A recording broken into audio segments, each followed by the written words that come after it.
Right. Ons het laasweek gepraat oor die Here se ywer vir sy mense, sy jaloesie vir sy kinders. Ons gaan vandag kyk na die vuur van die Here, Sagaria 2. Vir my so gevoel of dit 'n boodskap op die regte tyd is, nadat die oorlog gisteroggend en op soveel maniere uitgebreek het op soveel verskillende plekke. Net vir die wat nie laasweek hier was nie, onthou, die Here se kinders het teruggekeer na hulle land toe, nadat hulle 70 jaar in ballingskap was, weg van hulle land af, weg van hulle tempel af, weg van hulle huise af, kom hulle terug, want koning Kores, die Here het hom oortuig, die Here het volk Babylon toegestuur onder ballingskap, en Kores, wat die koning toe daar was, het gesê, goed, maar julle kan teruggaan om die tempel te gaan herbou, en 50.000 van die honderde duisende van hulle het gesê, is reg, ons gaan terug, ons gaan die tempel herbou. En hulle is almal terug, en die Babylonse koning, Kores, het selfs fondse gegee, vir hulle om nou die tempel daar in hulle eie land te gaan herbou. En dis wat die Here soms doen, hè? Hy stel soms fondse beskikbaar vir sy kerk en bronne en deur 'n ongeredde wêreld. Dit gebeur baie. Soms gebruik die Here mense wat nog nie gered is nie, om te belê in die koninkryk. 2 jaar, hulle het teruggekom, hulle het begin bou, 2 jaar nadat hulle begin bou het, was daar baie teenkanting in daai omgewing gewees, teen die bouwerk, en hulle het allerlei verskonings gehad, en hulle stop weer met die bouwerk. Die Here sê soms ons moet iets doen, maar hy sê nie altyd dat dit maklik is nie. Al wat hy sê is, ek sal voorsien. En die Here het voorsien, maar hulle het besluit, hulle stop met die bouwerk 2 jaar nadat die herstel van die tempel begin het, en die Here stuur vir Sagaria, die profeet Sagaria, om met die ouens te gaan praat, om te sê, hoorie manne, julle moet bou, julle moet aanhou om te bou. En 16 jaar nadat hulle die bouwerk gestop het, of eintlik 16 jaar nadat hulle aanvanklik met die bouwerk begin het, so 14 jaar nadat hulle gestop het,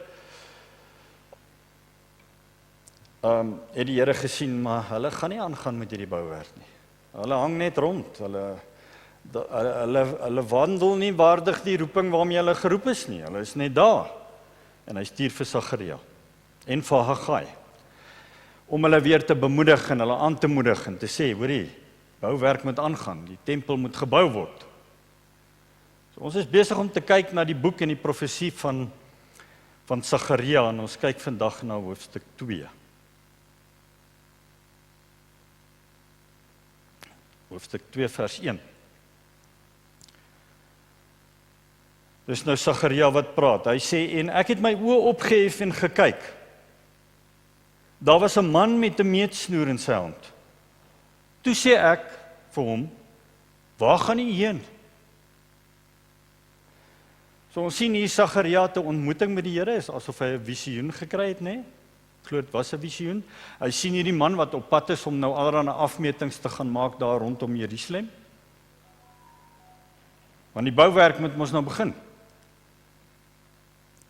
En die man antwoord hom toe. Toe antwoord hy my, om Jerusalem te meet. Ek is hier om Jerusalem te meet, om te sien wat sy breedte en wat sy lengte is. So Sagaria was besig om met hierdie engel te praat, vers 3, en met eens kom die engel wat met my gespreek het, vorentoe, en 'n ander engel het tevoorskyn gekom, hom tegemoet, aan wie hy toe sê, loop gou, spreek met hierdie jong man en sê.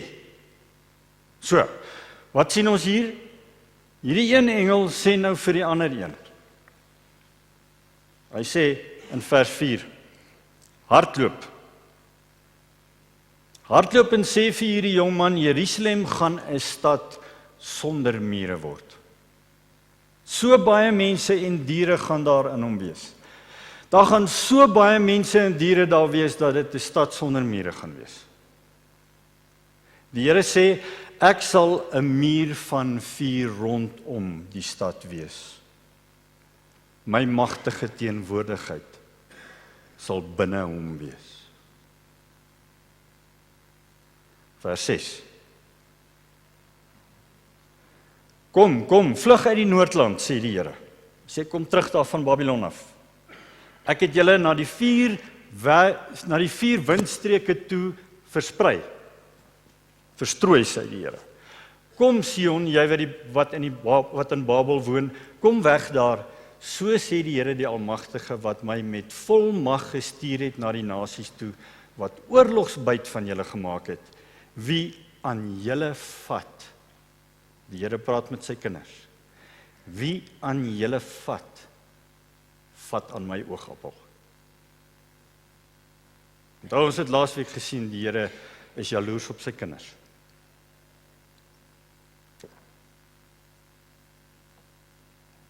Vers 9. Hoor wat sê die Here? Met een waai van my hand, teen hulle, teen die Babyloniese ryk.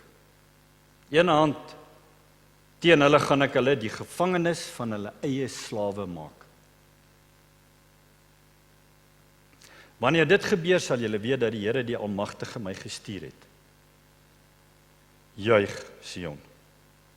Wees bly, ek kom. Ek gaan binne in jou woon, sê die Here. Daardie dag sal baie nasies hulle aan die Here verbind.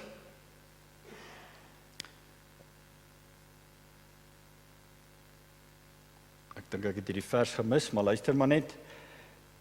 Hy sê, daardie dag sal baie nasies hulle aan die Here verbind, hulle sal my volk wees, en ek sal in jou woon, Sion, en wanneer dit gebeur, sal jy weet dat die Here die Almagtige my na jou toe gestuur het. Daar, op die heilige grond, vers 12, sal die Here weer vir Juda in besit neem, as die volk wat hom toekom, sal hy Jerusalem weer sy woonplek maak. Wees stil voor die Here, vers 13. Wees stil voor die Here, al wat leef. Hy kom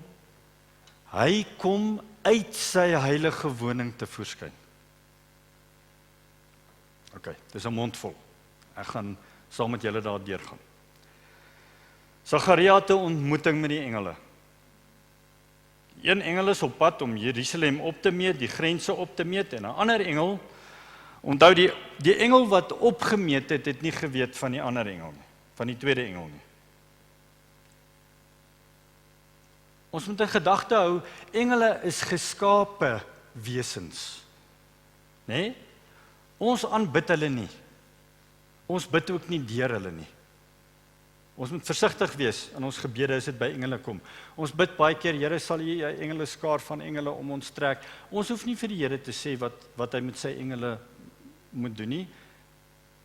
Die Here weet wat hy met hulle wil doen. Ons kan net die Here vra om ons te beskerm. Die Here sal doen wat hy moet doen. Die Here kan ons beskerm net soos wat hy wil, en dalk wil hy nie altyd engele gebruik nie. Engele kry hulle opdragte van die Here af, nie van ons af nie.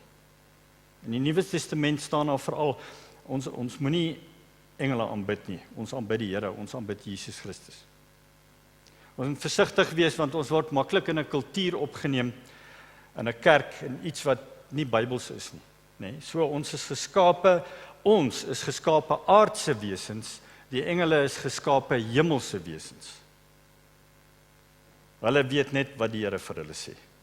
Hulle is nie alwetend nie, en hulle het nie 'n woonplek op aarde nie. En soms as hulle verskyn hier op aarde, verskyn hulle deur 'n mens, iemand wat vir jou betyds waarsku teen iets, of iemand wat vir jou raad gee wat goeie raad is, of wat ook al. Die Here se manier partykeer, wanneer 'n mens net opdaag en tot jou redding kom. Okay, ek weet nie hoekom ek nou alles oor die engele gesê het nie, maar dis gratis.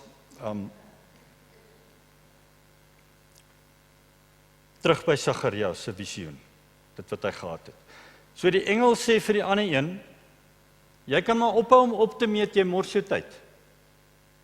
Ek het 'n groter openbaring gekry.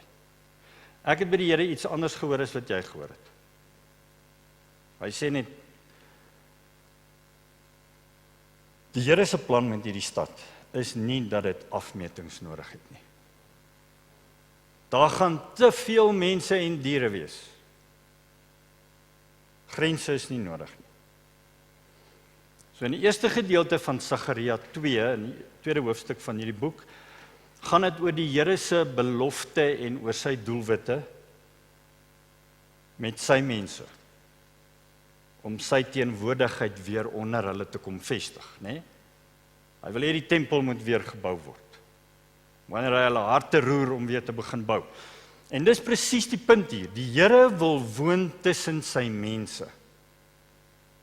In die Ou Testament sien ons dat God 'n fisiese tempel gebou gehad het, waar hy ontmoeting met sy mense gehad het, of waar hulle ontmoeting met God gehad het.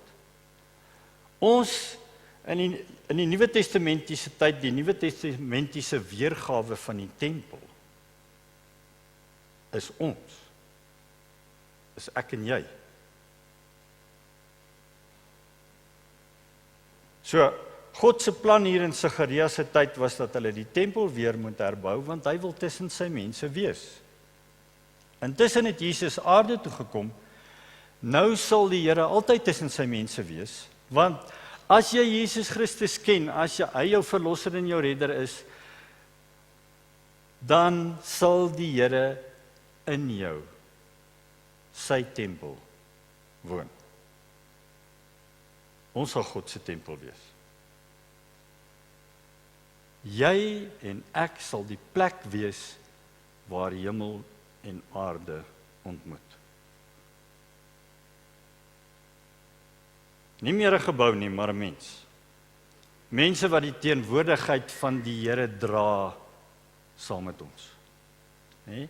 Mense wat die teenwoordigheid van die Here gebruik om die Here te verheerlik, dis wie ons is, om hom te bedien deur die Gees van God, en omdat die Gees van God nou in ons is as gelowiges, in sy tempel woon, dra ons sy vrug, en kan ons ook vervul word met die vrug van sy Gees, want sy Gees woon in ons. Alles ter wille van die nasies, wat die Here so desperaat wil hê, tot bekering moet kom en gered moet word. Nie ter wille van onsself nie. Asemrowend hierdie vir my. Wel, nie vir julle nie, maar vir my in elk geval. Die Here het ons gekies om in ons te woon. Hy het jou gekies om in jou te woon. God se beloftes en sy doel met ons. Die tempel, ons is die tempel. Die tweede gedeelte van hierdie skrifgedeelte is die mense se reaksie daarop. Ek dink nie ons gaan vandag daarby uitkom nie, maar ons kyk eers na die Here se doel en sy belofte. En as ons vandag kyk na die eerste gedeelte van Sagaria 2, dan sien ons dat dit die Here se belofte en doel was dat dit 'n stad sal wees sonder mure. Kom ons hoor wat beteken dit. Want ek is seker van julle het nou al gereageer en gesê, maar wag so 'n bietjie. Nehemia het dan later gegaan en hy het hierdie mure gebou. En dit is so. So wat bedoel die Here dan nou hier? Daar's 'n profesie van Sagaria dat dit 'n stad sonder mure sal wees, en tog gaan bou Nehemia later die stad se mure. Daar was 'n tyd in Jerusalem gewees wat hulle mure nodig gehad het vir beskerming. Maar wat beteken dit geestelik vir ons? Dit wat Sagaria hier sê en wat die Here vir hom sê. Wat sê die Here in 'n geestelike sin vir ons? Want in vandag se dae is daar nog steeds stede wat mure om het. Ons het mure om ons huise vir beskerming. maar is redelik betekenisloos. As ons kyk na die oorlog wat nou begin het, geen mure om enige stad, gaan enigiets beteken nie. Dis nie die tipe oorlog wat hulle steur aan mure nie. So asof die Here sê, julle kan maar mure bou, maar onthou, ek is die vuur wat julle beskerm. Nie die mure wat jy bou nie. As jy geloof plaas in 'n muur, het jy 'n probleem.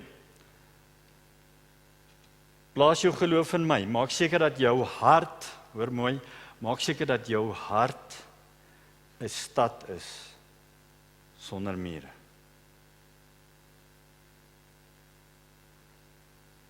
Ons moenie beperk wees deur mure nie. Ons is 'n kerk. Onthou, ek en jy is die kerk. Ons is 'n kerk sonder mure.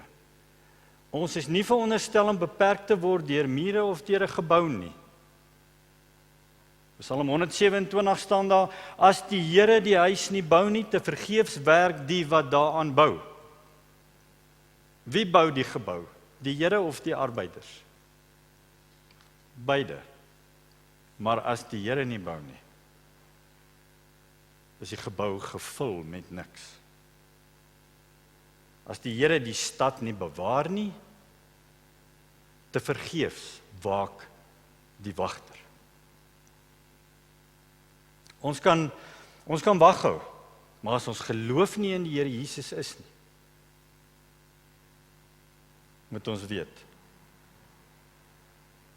Eerste ding wat ons moet weet van hierdie doelwit en beloftes van die Here, en die feit dat hy dit beskou as 'n stad sonder mure, is dat die Here bedoel het vir die kerk om 'n kerk te wees sonder mure. Eerste ding is, kerk sonder mure. Hy is die vuur rondom ons. Sagaria 2 vers 4 en 5 staan daar.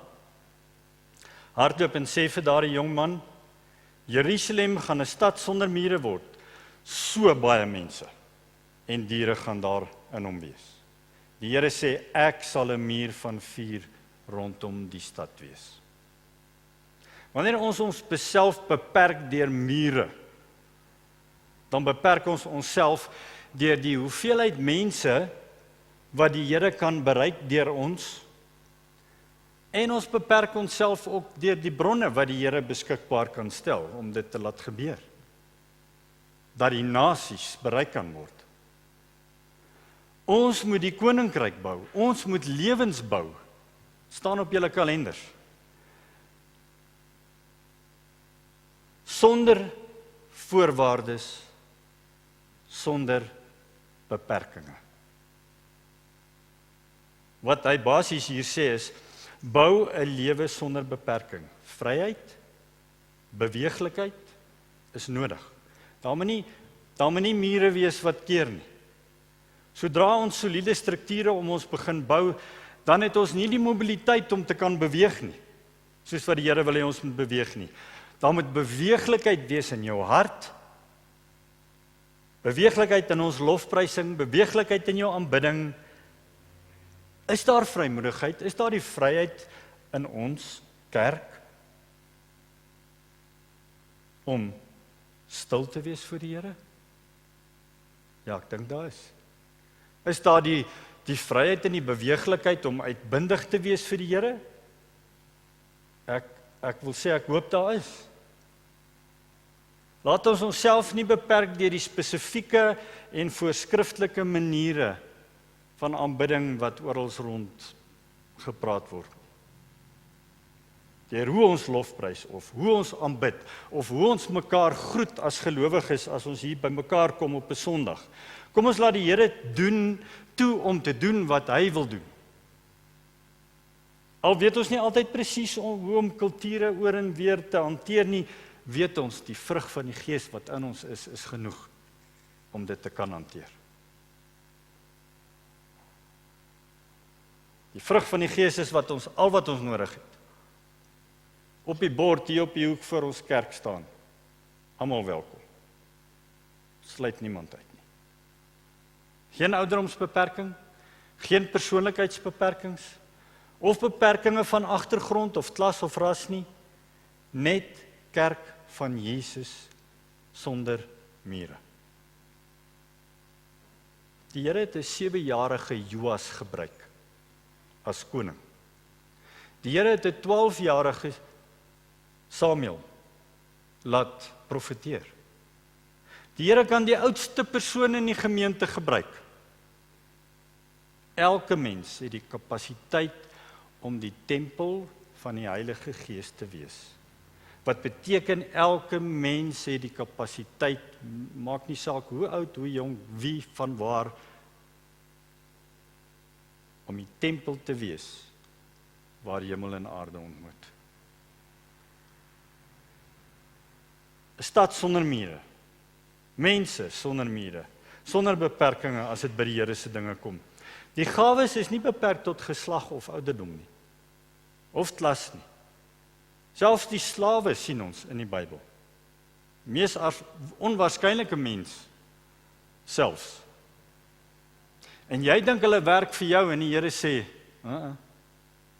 hulle werk vir my.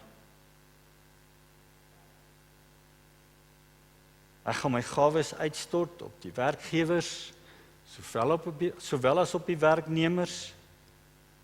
So ons moet baie versigtig wees hoe ons met mekaar omgaan en hoe ons teenoor mekaar optree. Geen beperkings op enige nasie of kultuur of taal nie, 'n kerk sonder mure, 'n kerk wat nie deur onbybelse reëls of regulasies regeer word nie. Daar staan niks in die Bybel van wat jy moet aantrek, behalwe dat jy beskeie moet wees in jou kleredrag nie. As ek op 'n Sondag met 'n kort broek en tekkies kom preek, sal dit nie Bybels verkeerd wees nie, maar ek gaan dit nie doen nie, omdat dit vir sommige van julle gaan aanstoot gee. En ek wil nie, natuurlik nie onnodig aanstoot gee, vir enigeen van julle nie. Ons sluit ons nie af van die wêreld nie. Hier is nie enige heilige koeie nie, ek hoop nie so nie. Maar ons bly by die waarheid van die woord. Ons het nie nodig om mure om ons te bou, om ons te probeer beskerm nie. Die Here sê, hy is die vuur wat rondom ons is en hy sal ons beskerm. Geen beperkings nie, ook geen perke nie. Jy kan soveel van die Here hê soos wat jy van hom wil hê. Die Here wil alles van ons hê. Hy is oneindig en hy is ewig. En jy kan nie beperk word deur jou agtergrond of jou verlede nie. Dis nie hoe die Here werk nie. Hierdie is 'n kerk sonder mure en ons moet die Here toelaat om te doen wat hy wil doen. Ons kan nie toelaat dat sekere teoloë en scholars reg oor die wêreld ons beperk by goeie soos dat God nie meer beheer het oor alles nie, of dat God se gawes nie meer vandag kan werk nie, of dat God die Vader nie regtig meer met ons tyd wil spandeer nie, en net miskien omdat jou aardse Vader jou in steek gelaat het nie. Die Here wil ons verlos van al die beperkings wat ons op onsself plaas. Ons moet nooit op 'n plek beland waar ons mure rondom ons oprig nie. Hoekom nie? Sodat ons toenemend 'n invloed kan hê op die wêreld om ons, op die gemeenskap om ons. Die Here trek 'n muur van vuur waar hy wil.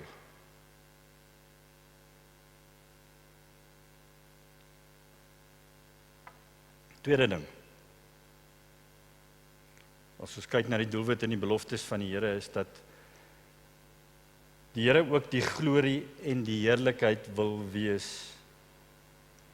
Nie net om ons nie, maar ook in ons. In ons. Hy wil nie net 'n vuur van vuur om ons wees nie, maar hy wil ook die glorie in ons wees.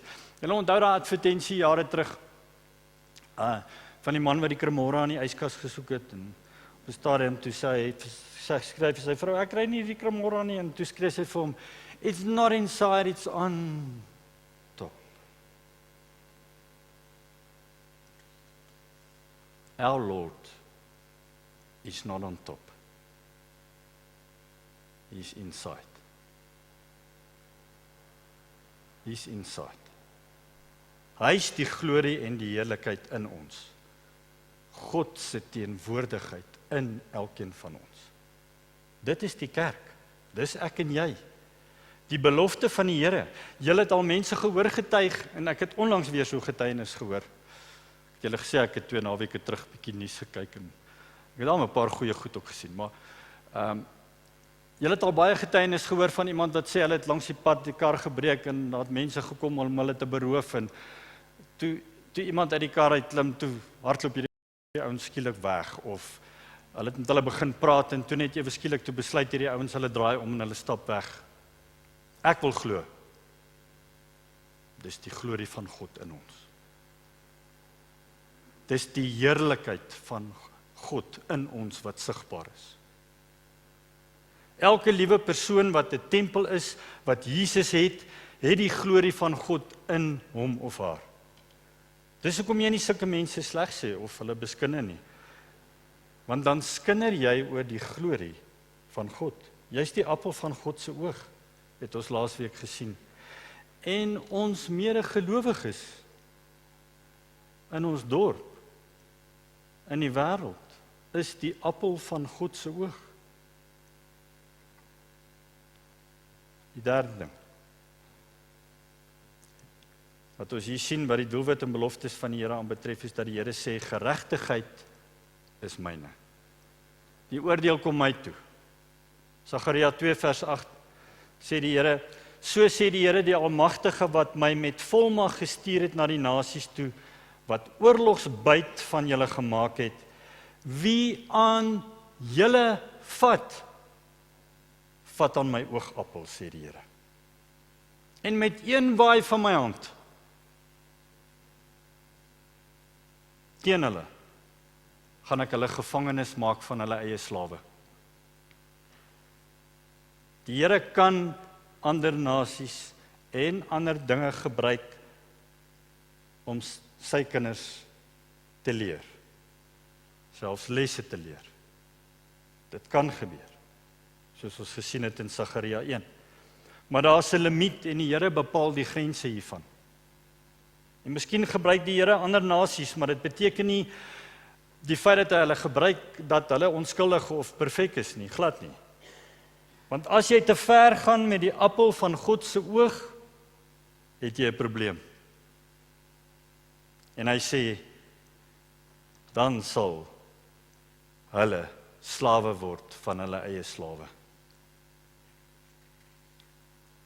Geregtigheid behoort aan die Here. Die oordeel kom hom toe, nie vir ons nie. Ons moenie inmeng by dit waarmee die Here besig is nie, want hy weet wat hy doen. Ons het die evangelie en ons bly by dit waarvoor ons geroep is, elkeen van ons. Hy weet wat hy doen. Ons laat die Here toe om sy ding te doen. Wat ons nie altyd verstaan nie, hy is ondeurgrondelik, ons verstaan nie die weë van die Here altyd nie, maar hy weet wat hy doen. Die Here is besig om dinge rond te beweeg. Ons sien dit in die wêreld. Hy is besig om die skaakstukke rond te skuif. God is 'n God van reg en geregtigheid. En as jy die appel van sy oog aanraak, het jy moeilikheid. Die probleem is dat ons nie altyd glo dat ons die appel van sy oog is nie.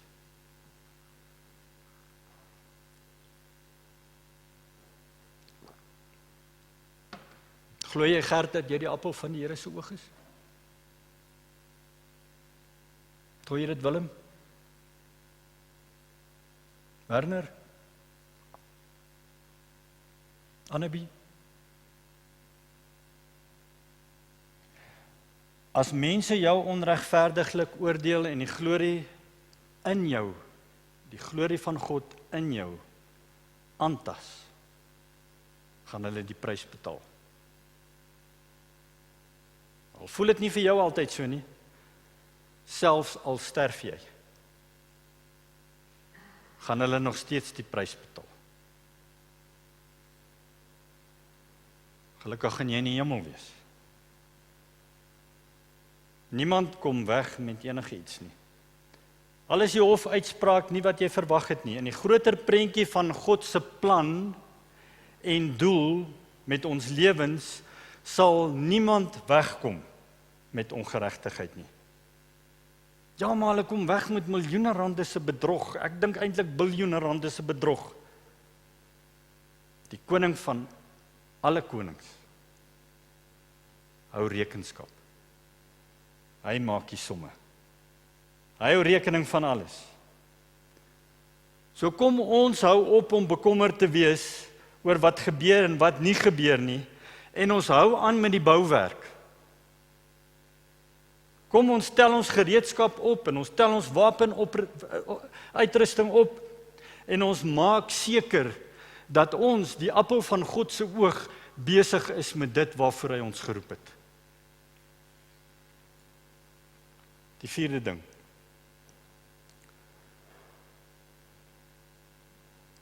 Ons moet aanhou bou aan die kerk van die Here. Sagaria 2 vers 11, daardie dag sal baie nasies hulle aan die Here verbind. Hulle sal my volk wees. Hy sê, verstaan julle nie? Hoe langer julle versuim om aan te gaan met die bouwerk, hoe meer nasies is daar wat nie na my toe sal kom nie. Terwyl my plan is, dat alle nasies deur julle bereik moet word. Dat al die nasies na my toe sal kom. En hulle sal na my toe kom deur julle, deur my en deur jou. Hulle gaan in die tempel toe kom en my ontmoet. In vandag se geval, hulle gaan na ons toe kom en hulle gaan die Here ontmoet. Hulle gaan die gemeenskap van gelowiges beleef en hulle gaan my ontmoet, sê die Here. En dis hoekom Jesus die tafels in die tempel omgekeer het, nee, want hulle was nie besig met dit wat die Here wou gehad het hulle moet mee besig wees nie. Hulle het eintlik die nasies mislei. Hulle het die mense uitgebuit. Hulle het mense verhoed om self soontoe te kom. Die Here se begeerte was om Israel te seën en sy begeerte is om sy kerk te seën, sodat ons tot seën kan wees van baie nasies.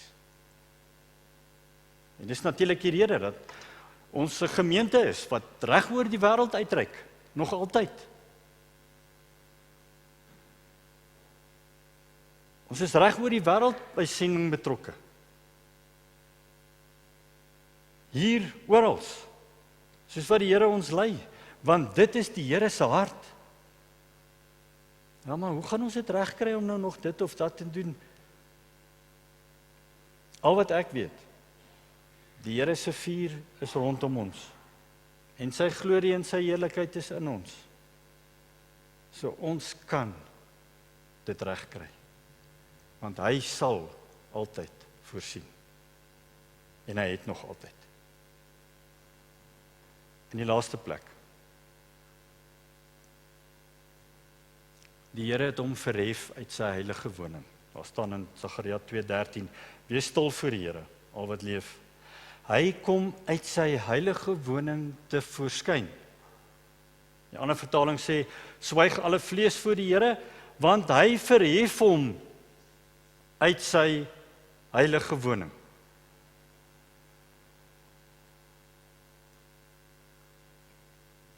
Probeer hierdie prentjie sien.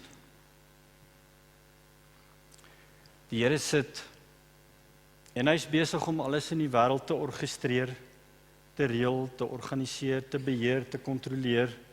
Hy het sy oog op alles en ewe skielik sien hy dat die Babiloniërs is besig om sy volk te na te kom.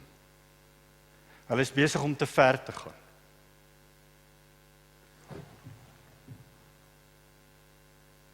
En die Here het hom verhef toe hy dit sien. Toe Jesus Christus na die kruis toe gaan, het die Here hom verhef. Hy het gesê, dis nou genoeg.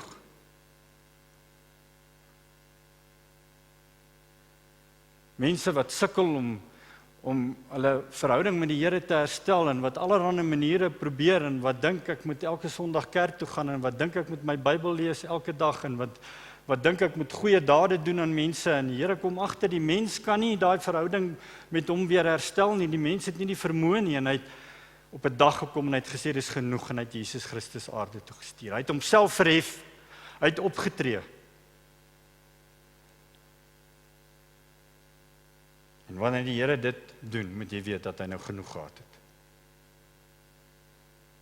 En toe Jesus na die kruis toe gaan, het dieselfde gebeur.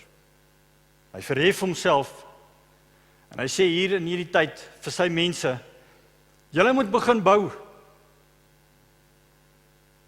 Want julle moet onthou, ek is nie soos die profete van Baal.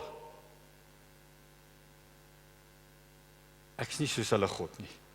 Ek slaap nie. Ek slymer nie. Ek sien alles raak. Ek is bewus van alles. Ons God is nie afwesig nie. Hy slaap nooit nie. Hy verhef homself, hy staan op, hy gee aandag en hy het 'n voorneme in sy hart. Nog altyd. Met jou van die dag wat jy gebore is, selfs voor die tyd, met sy kerk, hy het 'n voorneme. En sy voorneme is vir sy mense en teen die bose werke van die vyand. Dit is die God wat ons Vader noem. Ons Vader het homself verhef en hy is die vuur om ons. En hy is die glorie in ons. En hoor wat sê hy vanoggend vir ons. My seuns en dogters, julle is die appel van my oog. My aangesig skyn oor julle. Ek het jou. Ek het jou. Moenie bekommerd wees oor ongeregtigheid in die wêreld nie. Ek is reg en geregtigheid, sê God, oor al die nasies. Wees julle net kerk van geregtigheid. Behandel mekaar en behandel al die nasies met geregtigheid. Behandel almal volgens my glorie, sê die Here, wat in julle woon. Moet oor niks bekommerd wees nie. Ek is die vuur om julle. Amen. Here, ons weet dat terwyl oorloë, meer oorloë skielik in die res van die wêreld opgestaan het gister, weet ons dat U steeds 'n voorneme het met ons. Ons weet, Here, dat ons sit waarskynlik vandag hier sekerlik net soos wat die mense daar voor Sagaria gesit het toe hy met hulle gepraat het. Dalk met onsekerhede oor hoe gaan die pad vorentoe lyk en dalk met vrae, maar Here, U sê vir ons, U is dieselfde God wat was in daai tyd, wat vandag is en wat in die toekoms sal wees. Dankie, Here, vir Sagaria se ywer wat vandag nog tot ons spreek. Dankie vir U glorie wat in ons woon. Dankie vir U vuur wat om ons brand. En dat U Uself verhef het, omdat U lief is vir ons. En dat U vir ons is. Dat U teen al die boosheid in die wêreld is. U sê, weerstaan die duiwel, en hy sal van jou wegvlug. Want ek het dit. Word verheerlik, Here, deur U woord wat vanoggend, jare later, deur Sagaria tot ons spreek. In Jesus naam. Amen.